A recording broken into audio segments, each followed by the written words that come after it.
የዘር ፈሳሽ ልክ እንዳፈሰሳችሁ እንቅልፍ የሚላችሁ ከሆነ ድብርት የሚላችሁ ከሆነ የእናንተ ችግር ወይም በሽታ ስላለባችሁ አይደለም፣ ኖርማል የሆነ ነገር ነው። ልክ የዘር ፈሳሽ እንደፈሰሳችሁ ማለት ነው የሚለቀቁት ሆርሞኖች ብልታችሁ እንዲፈሰፈስ፣ የእርካታ ስሜት እንዲሰማችሁ፣ እረፍት እንዲሰማችሁ፣ እንቅልፍ እንዲላችሁና ተገልብጣችሁ ተኙ የሚል ነገር ነው። ግን ብዙ ወንዶች ደግሞ የአንደኛውን ዙር ግንኙነት ብቻ የሚረኩ አይደሉም፣ 2-3 ዙር ያስፈልጋቸዋል። እነዚህ ሆርሞኖች ሲለቀቁ ስፓይክ አድርገው በእድሜያቸው አንጻር ተመልሶ ይወርዳል ማለት ነው። እነሱ ነገሮች ተመልሰው እስቲወርዱ ድረስና ብልታችሁ ተመልሶ እስቲቆምና የግንኙነት ፍላጎታችሁ ተመልሶ እስቲመጣ የግንኙነቱን ድባቡን በማሟሟቅ መቀጠል አለባችሁ ማለት ነው። ስለዚህ የዛኔ ብልታችሁ ተመልሶ ሲቆም ለሁለተኛ ዙር ለሶስተኛ ዙር ዝግጁነት ይኖራችኋል ማለት ነው። ግን እንቅልፍ አላለኝም ብላችሁን ብትሉ ወይም የግንኙነት ድባቡን እያስቀጠላችሁም ሆኖ ብልታችሁ በሰዓታችሁ የማይቆም ከሆነ የዛን ጊዜ ላይፍ ስታይል ላይ ችግር አለ ማለት ነው። ሆርሞን ላይ ችግር አለ ማለት ነው። ደም ስርና ነርቭ ላይ ደግሞ ችግር ሊኖር ይችላል። በተለይ ደግሞ የመጀመሪያ ዙር አቋቋሙ ልፍስፍስ ከሆነ ወይም ደግሞ ጠዋት የማይቆም ከሆነ ማለት ነው። ስለዚህ እንደ አግባብነቱ መርመራችሁ ሕክምና ልናስጀምራችሁ እንችላለን። ጠዋት ብልቱ የሚቆም ወንድ ባለጌ አይደለም፣ ወይም ለግንኙነት ያለው ፍላጎት መጠን ስላጣ አይደለም። አንድ ወንድ ኖርማል ከሆነ ጠዋት ብልቱ ይቆማል። ምክንያቶች አሉት። አንደኛ በትክክል ስትረስ የሌለው እንቅልፍ ከተኛ ፓራሲምፓቴቲክ የምንለው ነርቭ ወይም ሬስት እና ዳይጀስት የሚያደርገው ወይም እረፍት የሚሰጠው የሰውነታችን ነርቨስ ሲስተም አክቲቬት ያደርጋል። በዛ ጊዜ ብልት ይቆማል ማለት ነው። ሁለተኛ ደግሞ በእንቅልፍ ጊዜ ናይትሪክ ኦክሳይድ የሚባል ኮምፓውንድ ይለቀቃል። ያ ናይትሪክ ኦክሳይድ የብልት አካባቢ ያሉትን ደም ስሮች የማስፋት ባህሪ ያለው፣ ስለዚህ ብልታቸው ይቆማል ማለት ነው። ሶስተኛ ደግሞ ቴስቶስትሮን ሌቭል ስፓይክ የሚያደርግበት ጊዜ አለ። በተለይ ደግሞ ጠዋት 11 ሰዓት እስከ ጠዋት 3 ሰዓት ድረስ ባለው ሰዓት ላይ ቴስቶስትሮን ሌቭላቸው በጣም ሀይ ስለሚሆን ብልታቸው ይቆማል ማለት ነው። በተለያየ ምክንያት ደግሞ የቀኑ ስትረስ ስለማይኖራቸውና እረፍት ስለሚያገኙ ብልታቸው ይቆማል ነው። አንድ ወንድ ጠዋት ብልቱ ከቆመ ብዙ አይነት ነገሮች ኖርማል እንደሆኑ ሊያሳየን ይችላል። የሆርሞን ሌቭሉ በተለይ ደግሞ ቴስቶስትሮን ሌቭሉ አነስተኛ እንዳልሆነ፣ ፕሮላክቲን ሌቭሉ ከፍተኛ እንዳልሆነና ሌሎች ሆርሞኑ በጣም ኖርማል እንደሆኑ ያሳየናል። ሁለተኛ ደግሞ ብልቱ አካባቢ ያሉት ደም ስሮች ኖርማል እንደሆኑ ይነግረናል። ለምሳሌ መስፋት ባለባቸው ጊዜ ይሰፋሉ፣ መጥበብ ባለባቸው ጊዜ ይጠባሉ እና ማንኛውም አይነት የደፈናቸውም ወይም ብሎክ ያደረጋቸው ነገር የለም ማለት ነው። ሶስተኛ ደግሞ ነርቭ ላይ ችግር የለውም ማለት ነው። እነዚህ ነገሮች ኖርማል ከሆኑ አንድ ወንድ በሳምንት ከ3 እስከ 5 ቀን ጠዋት ላይ ብልቱ ቆሞ ነው የሚነሳው ማለት ነው። ግን ማንኛውም አይነት ቴስቶስትሮን ያነሰ ወይም ፕሮላክቲን ከፍ ብሎ ሌሎች ሆርሞኖች የተዛቡ ካሉ፣ ነርቭ ላይ ችግር ካለ፣ ደም ስር ላይ ችግር ካለ እና ሌሎች ነገሮች ካሉ ጠዋት ብልት አለመቆም ችግር ሊፈጠርበት ይችላል ማለት ነው። ስለዚህ ጠዋት ብልታችሁ የመቆም አይነት ባህሪ ከሌለው ወይም ደግሞ ጠዋት የሚቆሙበት ጊዜያቶች በጣም እየቀነሱ ከመጡ ለሆነ አይነት ችግር ምልክት ሊሆን ስለሚችል መታችሁ መታየት አለባችሁ ማለት ነው። አንድ ወንድ ቶሎ መጨረስ አለበት ማለት ኤክስፒሪየንስ የለውም ማለት አይደለም፣ ወይም ሴት አይቶ አያውቅም ማለት አይደለም። ቶሎ መጨረስ ባይተው ከመጀመሪያ ግንኙነት ጀምሮ ያሉ አሉ። ከዛ በኋላ ደግሞ አንድ ወንድ ጥሩ ደቂቃ ኖሮት ከዛ በኋላ የሚመጡ ቶሎ መጨረሶች ደግሞ አሉ። ከመጀመሪያ ግንኙነት ጀምሮ ያለ ቶሎ መጨረስ በድንጋጤ ምክንያት ሊሆን ይችላል፣ ወይም እድሜ ልክ የምንላቸው ቶሎ መጨረሶች ሊሆኑ ይችላሉ። ሜቢ በተፈጥሮ ወይም በልጅነት ጊዜ ሴጋ መምታት የመጣ ነገር ሊሆን ይችላል። ከዛ በኋላ ደግሞ የሚመጡ ደግሞ የቶሎ መጨረሶች አሉ። በተለይ ደግሞ አንድ ወንድ በጣም ስትረስ የሆነበት የህይወት ክፍል ከነበረ ወይም ደግሞ በተለያየ ምክንያት ሆርሞኑ እየተዛባበት ከሆነ እንደዚህ አይነት ነገር ሊፈጠርበት ይችላል። ስለዚህ አንድ ወንድ ከብዙ ሴቶች ጋር ተኝቶም ቢሆን በጣም የግንኙነት ኤክስፒሪየንስ ቢኖረው ራሱ የቶሎ መጨረስ ነገር ሊያጋጥመው ይችላል። ስለዚህ ቶሎ መጨረሳችሁ የተደጋገመ እየመጣ ከሆነና 6 ወር ከቆየ ስንፈተ ወሲብ ተብሎ መመደብ ስለሚችል ነርቭ ላይ ሆርሞን ላይ ያሉ ችግሮችን አይተን እንደ አግባብነታቸው ሕክምና ልናስጀምራችሁ እንችላለን። ስለ ወንድ ብልት የሚጠየቁ ብዙ ጥያቄዎች አሉ። አንደኛ ቁመቱ ስንት መሆን አለበት? ከ10 እስከ 13 ሴንቲሜትር ኖርማል የምንለው ቁመት ነው። ግን ይሄ ቁመት መለካት ያለበት ብልት ግትር ብሎ ከቆመ በኋላ ነው። ሁለተኛ መጣመም ኖርማል ነው ወይ ነው። መጣመም እስከተወሰነ ዲግሪ ድረስ ኖርማል ነው፣ 30 ዲግሪ ድረስ ማለት ነው። ግን እነዚህ መጣመሞች ቀስ ብለው የሚመጡ መሆን አለባቸው። ህመም ካለው በድንገት ከመጣ ከዛ በጣም ከመጣመሙ የተነሳ ወደ ሴት ብልት መገናኘት የሚያቀታቸው አይነት ደረጃ ከደረሰ እሱ ላይ ያሳስባችሁ ይገባል። ሶስተኛ ብልት አካባቢ ፈሳሽ መፍሰስ አለበት ወይም መላላጥ መኖር አለበት ወይ? የለም። ማንኛውም አይነት መላላጥ መኖር የለበትም፣ ፈሳሽ መኖር የለበትም። እሱ የተለያዩ አይነት የአባላዘር በሽታ ወይም የቆዳ በሽታ ምልክቶች ስለሆኑ ሄዳችሁ ቼክ መደረግ አለባችሁ። አራተኛ ደግሞ የብልት እድገት መቼ ነው የሚያቆመው ነው።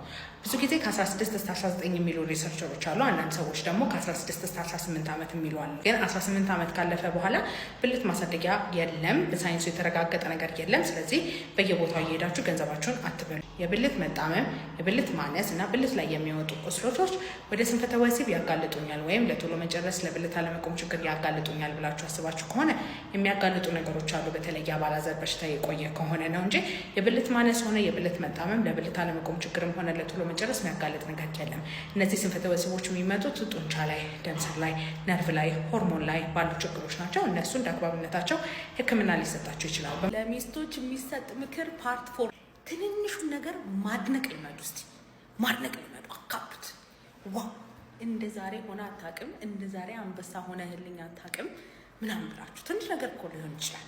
አንቺ ላይ ልዩነት የሚያመጣ ነገር ላይሆን ይችላል፣ ግን ማጨብጨባችሁ ከዛ ስነ ልቦናዊ የሆነ በመድከም በመሳቀቅ በስትረሳቸው አላስደስታትም ከሚል ፍራቻ የሚመጡት ስንፈተ ወሲቦች ማለት ነው አልጋችሁን ትቶ ሲወጣ ታዩታላችሁ። 60% የሚሆኑ ስንፈተ ወሲቦች ስነ ልቦናዊ ናቸው። 40% ናቸው አካላዊ። አካላዊ የሆኑ ነገሮች ደግሞ ሁኔታ አይመርጡም። ሁልጊዜ አንድ አይነት ነው የሚሆኑት። ሰው ጠዋት የማይቆም ከሆነ በግንኙነት ሁልጊዜ የሚልፈሰፈስ ከሆነ ስትረስድ ነው ስትረስድ አይደለም የሚባለው ነገር ማይወስን ከሆነ በየግንኙነቱ ቶሎ መጨረስ የሚያስቸግረው ከሆነ የዛኔ ነርቭ ላይ፣ ሆርሞን ላይ፣ ጡንቻ ላይ፣ ደም ስር ላይ ያሉ ችግሮች ሊኖሩ ይችላሉ። መታችሁ መታከም ትችላላችሁ። ልቷ አልቆመም አልጋ ላይ በቃ የማገጠብኝ ነው ከሌላ ሴት ጋር ግንኙነት ጀምሯል ማለት ነው ብላችሁ የምታስቡ ሴቶች ለእናንተ ያለ ምክር ነው። ፓርት 5 ስንፈተ ወሲብ የመማገጥ ወይም ቺት የማድረግ ምልክት አይደለም። ብልቱ ስለተልፈሰፈሰ ቶሎ ስለጨረሰ ዘግይቶ ስለጨረሰ ፍላጎት ስለሌለው እየማገጠብሽ ነው ከሌላ ሴት ጋር ግንኙነት ጀምሯል ማለት አይደለም። ስንፈተ ወሲብ የሚመጣበት አካላዊና ስነልቦናዊ የሆኑ ነገሮች ናቸው። አንድ ወንድ በህይወት ውስጥ በፋይናንስ ጉዳይ፣ ፋሚሊ በማስተዳደር ጉዳይ፣ በራሱ ጭንቀቶች፣ ብዙ በማህበረሰባችን ኖቲስ የማናደርጋቸው ችግሮችና ጭንቀቶች መሀል ያልፋል። እሱ ሊሆን ይችላል። ካልሆነ ደግሞ ቶሎ መጨረሱ በየግንኙነቱ ከሆነ ጠዋት ብልቱ የማይቆም ከሆነ ፍላጎት ጭራሽ በቃ ድርግምግም ያለ ፍላጎት በሳምንት ፍላጎቱ ከሌለ እሱ ደግሞ አካላዊ ነገር ሊሆን ይችላል። ደም ስር ላይ ሊሆን ይችላል ችግሩ፣ ነርቭ ላይ ሊሆን ይችላል ችግሩ፣ ጡንቻ ላይ ሊሆን ይችላል ችግሩ፣ ሆርሞን ላይ ሊሆን ይችላል ችግሩ። በቃ ቺት እያደረገብኝ ነው ብለሽ ከመደንገጥሽ በፊት ባለቤትሽን ማዋራት ሞክሪ። ጠዋት ላይ የሚቆመውን ነገር ለማስተዋል ሞክሪ። ወይም ጠዋት ላይ ይቆማል ወይ ምናምን ብለሽ ጠይቂው። የግንኙነት ፍላጎቱ የቀነሰበት ምክንያት ጭንቀት ላይ ምናምን ካለ ጠይቂው። ከዛ በኋላ ያሉ ችግሮች ካሉ መቶ መታየት ይችላል። ወንዶች ይህን ቪዲዮ ለሚስቶቻቸው ላኩላቸው። ወንድ ልጅ በሳምንት ስንት ጊዜ ነው ግንኙነት ማድረግ ያለበት? አንድ ወንድ ለግንኙነት ያለው ፍላጎት ጤነኛ ከሆነ በሳምንት ከ2 እስከ 3 ከፍ ሊል ይችላል። በተለይ ደግሞ ጠዋት ብልቱ የቆመበት ጊዜ ሌሊት 9 ሰዓት እስከ 11 ሰዓት ባለው ጊዜ ውስጥ ቴስቶስትሮን ሆርሞኑ በጣም ከፍ ስለሚል የግንኙነት ፍላጎቱ ከፍ ይላል። ስለዚህ ማታም ሆነ ጠዋት ግንኙነት ማድረግ ይፈልጋል ማለት ነው። ስለዚህ 3 ግዴታ ካልሞላ የግንኙነት ፍላጎት የለውም ማለት አይደለም። አንዳንድ ሰዎች ስትረስ ሊሆኑ ይችላሉ፣ በስራ ሊደክማቸው ይችላል ምናምንና የግንኙነት ፍላጎት ሊቀንስ ይችላል። ሳይንሱ እንደዚህ ግዴታ ግንኙነት መደረግ አለበት የሚባል ነገር የለም። ወይ እንደዚህ አይነት ግንኙነት ካላደረገ በቃ ችግር ይፈጠርበታል ምናምን የሚባል ነገር የለም። የፍላጎት ማነስ አለበት የሚባለው አንድ ወንድ ከሳምንት ከወር ስትረስም ኖረበት አልኖረበት ስራ ላይ የተቀየረ ነገር ባይኖርም የሚያደክመውን ነገር ባይኖርም የግንኙነት ፍላጎቱ ድርግምግም የሚል ነገር ከሆነ በቃ ጭራሽ ፍላጎት ከሌለው የዛኔ ችግር አለ ማለት ነው። ስለዚህ እሱ ሆርሞን ላይ ወይም ሳይኮሎጂ ላይ ያሉ ችግሮች ሊኖሩ ይችላሉ፣ መታየት ይችላል ማለት ነው። አንድ ፖድካስት ላይ የቶሎ መጨረስ በሴጋ መምታት ምክንያት ከመጣ ይመላለሳል ብለሽ ነበር እና እንደዛ ከሆነ መፍትሄው ምንድን ነው? ሁሉ በሴጋ ምክንያት የመጡት ቶሎ መጨረሶች ይመላለሳሉ አይደለም ያልኩት። አንድ አይነት የቶሎ መጨረስ አለ፣ የእድሜ ልክ የቶሎ መጨረስ ይባላል። እድሜ ልክ የተባለበት ምክንያት አይስተካከልም ማለት ሳይሆን የመመላለስ ባህሪ ያለው የሚመጣበት አንድ አይነት የሴጋ መምታት አይነት አለ። ምንድነው?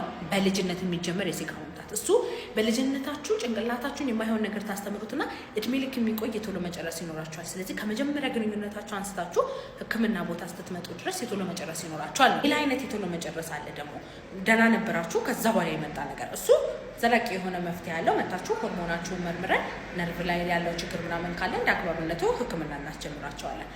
ፍላጎት በጣም አለኝ ነገር ግን እየተነሳልኝ አይደለም ሞተብኝ የሚሉ ብዙ ሰዎች አሉ። ነው። አስቡት ምን አይነት ስሜት እንደሚሰማችሁ እንደዚህ በሚሆንበት ጊዜ። ከብልት አለመቆም ጋር በተያያዘ የሚመጡ ፔሸንቶች የሚያሳስባቸውና የሚያስጨንቃቸው ነገር ይሄ ነው። ነገር ግን መታከም ይችላል። ስለዚህ እንደዚህ የምትጨነቁ ከሆነና እንደ አይነት ነገሮች እያጋጠማችሁ ከ6 ወር በላይ ከቆየ መታችሁ መታከም ትችላላችሁ። ከሚስታችሁ ጋር ስትሆኑ ብቻ ብልት መቆም ላይ ችግር የሚያጋጥማችሁ ከሆነ ከዛ ውጭ ግን ለራሳችሁ የግል ወሲብ ላይ ወይ ደግሞ ሌላ ሴት ስታየው ብልት መቆም ላይ ምንም አይነት ችግር ከሌለ ይሄ ስንፈተ ወሲብ ነው የብዙ ሰዎች ጥያቄ ነው። አዎ ስንፈተ ወሲብ ነው። ሳይኮጄኒክ ኢሬክታይል ዲስፈንክሽን የምንለው ማለትም ሳይኮሎጂካሊ የመጣ ነገር ነው። መንስኤዎቹ ብዙ ናቸው። ጭንቀት ሊሆን ይችላል፣ ዱካክ ሊሆን ይችላል፣ ሚስቴን ባላረካትስ ደስተኛ ባትሆንስ የሚል ሊሆን ይችላል። በዋነኝነት ደግሞ ተጣልታችሁ ተደባብራችሁ የዛን ሰሞን እየተንከባከበቻችሁ ካልሆነ እንደዚህ ነገር ሊያጋጥም ይችላል። ይሄ ከ6 ወር ካለፈና መጨናነቅ ካመጣ እንደ ስንፈተ ወሲብ ይቆጠራል እና መታከምም የሚችል ነገር ነው። በዋነኝነት ማድረግ የምትችሉት ነገር ጭንቀት፣ ዱካክ እንደዚህ አይነት ነገር ካለ እሱን ማስተካከል፣ ስፖርት መስራት፣ አበላል። ከዛ ውጭ ከሚስት ጋር በደንብ ኮሚኒኬት ማድረግ። ሚስቶች ደግሞ ባሎቻችሁን በደንብ ካልተንከባከባችሁ ወንድ ስለሆነ ብቻ ለግንኙነት ሰውነቱ ዝም ብሎ እንደዚህ ይዘጋጃል ማለት አይደለም። ስለዚህ ባሎች ለሚስታችሁ ይሄን ቪዲዮ ላኩ።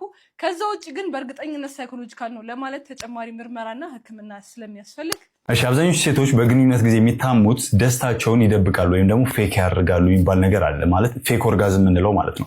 ይህንን ነገር ትክክለኛው እንዴት ታውቃላችሁ? ባለቤታችሁ ወይም ደግሞ ጓደኛችሁ የምር በግንኙነቱ ተደስታለች አልተደሰተች የሚለውን አንዳንድ ምልክቶች አሉ። እነሱም እንደሆኑ ንገራችሁ። የመጀመሪያው ሴቷ በግንኙነቱ ደስተኛ ከሆነችና የእርካታ ጣራ ከደረሰች ሰውነቷ ኮንትራክት ያደርጋል። ማለት ፐልቪስ አካባቢ ወይም ደግሞ ብልት አካባቢ ያለው እስከ ማህፀን ያለው መሸማቀቅ፣ እንደዚህ ዝርግት ሽምቅቅ ዝርግት ማለት አይነት ስሜት ይሰማቸዋል። ሁለተኛው ደግሞ ሴቷ ወደ እርካታ ጣራ ስትቃረብ ልብ ምቷ ይጨምራል። አተነፋፈሷ ለራሱ በጣም መፍጠን ይጀምርና ከዛ ሰውነቷ ሽምቅቅ ካለ በኋላ ልክ ስትጨርስ ሙሉ ልቅቅ ይልና የእርካታ ወይም ደግሞ የደስታ የመረጋጋት አይነት ስሜት ይሰማታል። እዚህም ጋር ደግሞ ጡንቻዋ ላይ ኢንቮለንተሪ የሆነ ወይም ደግሞ ከሷ ቁጥጥር ውጭ የሆነ የመንቀጥቀጥ አይነት ነገርም ልታዩ ትችላላችሁ። ቆዳዋም ላይ በተለይ አብዛኛው ጊዜ ደግሞ ፊቷ ላይ የመቅላት ወይም ደግሞ የሴክስ ፍላሽ የምንለው እንደዛ አይነት ነገርም ልታዩ ትችላላችሁ። ይሄ መጨረሻው እንኳን ፌክ ሊያደርጉትም ይችላሉ። ነገር ግን ድምጿ ለራሱ ይቀየራል። ማለት የምታወጣው ድምጽ ይኖራል። እሱም እንደ እርካታ አንድ ይቆጠራል። እንደ ምልክትነት ልናየው እንችላለን። ከዛ ውጭ የመረጋጋት ሰውነቷ ሪላክስድ የመሆን የመደሰት አይነት ምልክትን ታሳያችኋለች። ነገር ግን ዋናው ነገር እሷ እራሷ በትክክለኛ ተደስታለች አልተደሰተች የሚለውን ነገር እሷ ናት የምታውቀው። ነገር ግን እነኚህ የሚደግፉ ምልክቶች ናቸው እንጂ 100% እርግጠኛ የሆኑ አይደሉም። ስለዚህ እነኚህ ምልክቶች እያያችሁ ከባለቤታችሁ ወይም ደግሞ ከጓደኛችሁ ጋር በደንብ ኮሚኒኬት እያደረጋችሁ መግባባት ትችላላችሁ። ነገር ግን ይህንን ደስታ በብዙ ምክንያቶች ላታገኙ ትችላላችሁ። ቶሎ በመጨረስም ሆነ በስንፈተ ወሲብ ይሄ ነገር ላይ ያጋጥማችሁ ይችላልና